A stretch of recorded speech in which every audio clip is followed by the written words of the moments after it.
Hi, my name is Sumant, and in this video, we'll be talking about the impact of the US tariffs imposed on India. On August 27, the US imposed a 50% tariffs on goods coming from India. This was not just a small trade agreement, it was one of the most significant tariff shocks that India has received in recent years. But first, let's understand what a tariff is. A tariff is simply a tax that the government places on imports. So, whenever goods come into the country, the customs authority collects these taxes as tariff. The tariffs are used to protect the interests of the local industries to ensure that the foreign industries are not as competitive compared to the local industries. So, in this instance, let's understand why the US imposed these tariffs in the first place. The US calls this reciprocal tariffs, which means whatever you impose, I impose back to back. In India, for a long time, has been imposing high tariffs on big economies like UK, US, Germany, etc. And because of this, the foreign industries present in these countries were not able to enter India, and because of that, they were not able to tap into the wide market that India has. It was mostly the local markets, the local industries, the local players present in India which were able to take advantage of it. And so such industries from the foreign nations were not able to enter. To achieve parity, to ensure that their industries also are protected, the US, in a form of trade leverage, impose these 50% tariffs on India to ensure that either you reduce the taxes or we keep increasing the taxes until you do so. So, what sectors are affected because of the imposition of taxes? Roughly 2/3 of what India sells to US now faces the 50% tariff. That includes the following sectors, such as the textile sector, the gems and jewelry sector, the seafood sector, especially the shrimp industry, the chemical leathers goods, and even the machineries and especially the automotive parts sector. All the sectors, all the industries which I just mentioned are labor intensive industries with millions of people involved. So, a small hit to these industries, especially when the US are the prime customers of India, accounting for 20% of overall exports to the global market from India, it is going to create a big hit, because one sudden day you have your prime customer saying, no, I don't want goods from your country.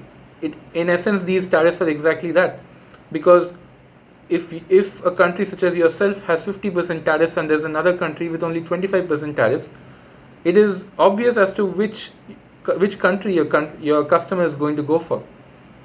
And in this case, like for example Vietnam or South Korea, which have comparatively lower taxes than India, now you will have a sort of competition between such countries, and so the US will be forced to buy goods from such countries while not buying goods from India. So this does create a big impact. If you look at the impact on the Indian economy, as I've explained clearly in the exports section, exports will take a hit, almost $60 billion worth of a hit. The consumption will fall in such export oriented clusters in whatever industries I mentioned, because the workers in those industries will face job losses, they'll have income cuts that will hurt local demand, especially in those industries, in those local clusters. The investment will take a hit because now the investors are unsure whether to invest more to see if this dies down or it keeps, it's such a volatile situation, so they'll have doubts on investing more. So government spending therefore will have to increase to ensure that such workers are satiated, such workers are satisfied. And imports, that will not change much unless the imports, because this is a reciprocal tariff in nature, India has to reduce its tariffs on the foreign goods, so as to ensure that the foreign countries reduce, especially the US, reduce their taxes on India. So in this case, what is India doing? They can do a couple of things. First, they've already done certain things like the free trade agreements with foreign countries like the UK, the European Union, with the Gulf countries, recently with Australia. So they've actually taken free trade agreements without any tariffs. And this is basically a form of diversification, where you cannot ensure that only one customer is your main customer. You must have multiple customers to ensure that the business keeps growing. So this is a form of diversification. They've also done the GST reforms where they've essentially substituted one for the other. They've actually tried to increase consumption because of the decrease in exports. I'm not saying there's a link between the GST reform and between the tariffs imposed by the US, but certainly this could be an alleviating factor, which the GST reforms can take care of, a probable reason. And also, using now that India is using the BRICS platform recently, when our Prime Minister visited the recent BRICS convention with China and Russia. So these factors, like using geopolitical connections to boost your position in the global market, even this could be sort of a message which you send to the US that the message which you send to the US that you are actually reducing your dependence on the US. So that could be a possible reason.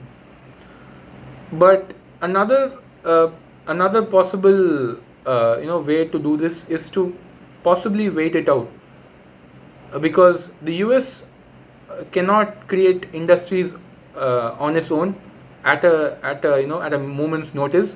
It cannot create industries on the go. It takes time for industries to develop. So if you're going to impose taxes on a country, and they've not been doing this only for India, they've been doing this for other countries as well. It's not that US can create industries overnight.